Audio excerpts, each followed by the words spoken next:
میرے نبی دنیا سے جا رہے ہیں، دنیا سے جانے کا وقت ہے، 12 ربیع الاول ہے، پیر کا دن ہے، 7 جون ہے، 11 ہجری 633 عیسوی۔ جبریل نے آ کے صبح آپ نے ساری بیگمات کو بلایا، رخصت فرمایا ملاقات کی، بیٹے کو بلایا، کان میں کہا میں جا رہا ہوں۔ وہ رونے لگی، رو نہیں، سب سے پہلے تیری میری ملاقات ہو گئی۔ 6 ماہ بعد بیٹی بھی پہنچ گئی باپ کے پاس۔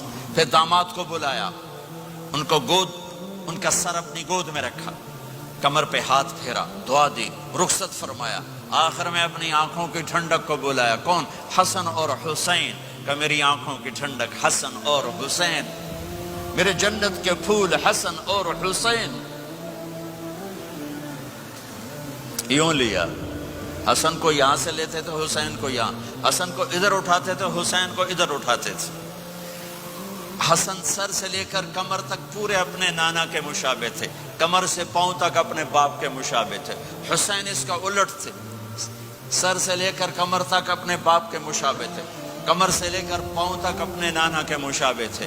اس مشابہت کی وجہ سے آپ کہا کرتے تھے حسن میرا بیٹا ہے، حسین علی کا بیٹا ہے۔ آخر میں ان کو بلا کر یوں لیا، اور ساتھ ہی آنسو ٹپ ٹپ ٹپ ٹپ ٹپ ٹپ۔ بیویوں کو جدا کیا، آنسو نہیں، بیٹی کو جدا کیا، آنسو نہیں، داماد کو جدا کیا، آنسو نہیں، جب بچوں کو جدا کرنے لگے تو یوں آنسو۔ ایک کو زہر میں تڑپتے دیکھا، ایک کا کٹا سر نیزے پہ چڑھتے دیکھا تو آنسو رک نہیں سکے، دعا نہیں کی، ہاتھ نہیں اٹھائے، اللہ کی تقدیر کے سپرد کر دیا، اولاد کو ذبح ہونے کے لیے تیار کر دیا کہ کل میری امت اولاد کے پیچھے جھوٹ نہ بولے، رشوت نہ لے، حرام کاروبار نہ چلائے، دھوکہ نہ دے، فراڈ نہ کرے، بچوں کو کہاں سے کھلائیں، بچوں کو کہاں سے پلائیں، کہ یہ میرا حسین کا سر کٹ کے نیزے پر چڑھا ہوا ہے۔ کچھ نہیں بولے، رخصت فرما دی۔ جب سب چلے گئے تو جبریل آ گئے، آپ نے فرمایا کیا ہوا؟ خاموش کھڑے تھے، کہ موت کا فرشتہ دروازے پر ہے، اندر آنے کی اجازت چاہتا ہے۔ اپنے نبی کا مقام دیکھو، موت بھی پوچھ کے آتی ہے۔ آپ نے کہا آ جائے، آپ کی اجازت پر ملک الموت اندر آئے۔ اسرائیل کا السلام علیکہ یا رسول اللہ، کہنے لگا آپ پہلی ہستی ہیں، میں سلام کر رہا ہوں، میں نے کبھی کسی کو سلام نہیں کیا۔ کہنے لگا آپ پہلی ہستی ہیں، اللہ نے فرمایا تھا پوچھ کے اندر جانا، بن پوچھے نہ جانا۔ پھر کہنے لگے آپ پہلی ہستی ہیں، اللہ نے فرمایا آنا چاہیں تو لے آنا، رہنا چاہیں تو چھوڑ کے آ جانا۔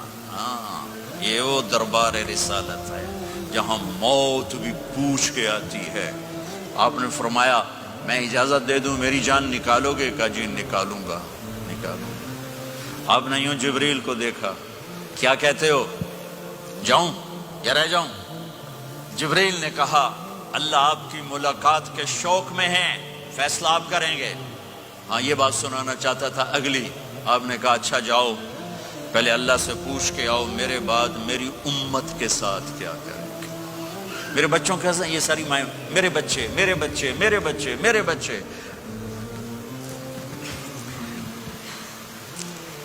میرے نبی کو تو پتا تھا کہ یہ تڑپ تڑپ کے ایک زہر میں جائے گا اور ایک کا سر کٹ کے نیزے پہ چڑھے گا، کیوں نہیں ان کے لیے ہاتھ اٹھائے، ہمارے لیے کیوں روئے کہ جاؤ اللہ سے پوچھ کے میرے بعد میری امت کے ساتھ کیا کرے گا، میں پھر جواب دوں گا۔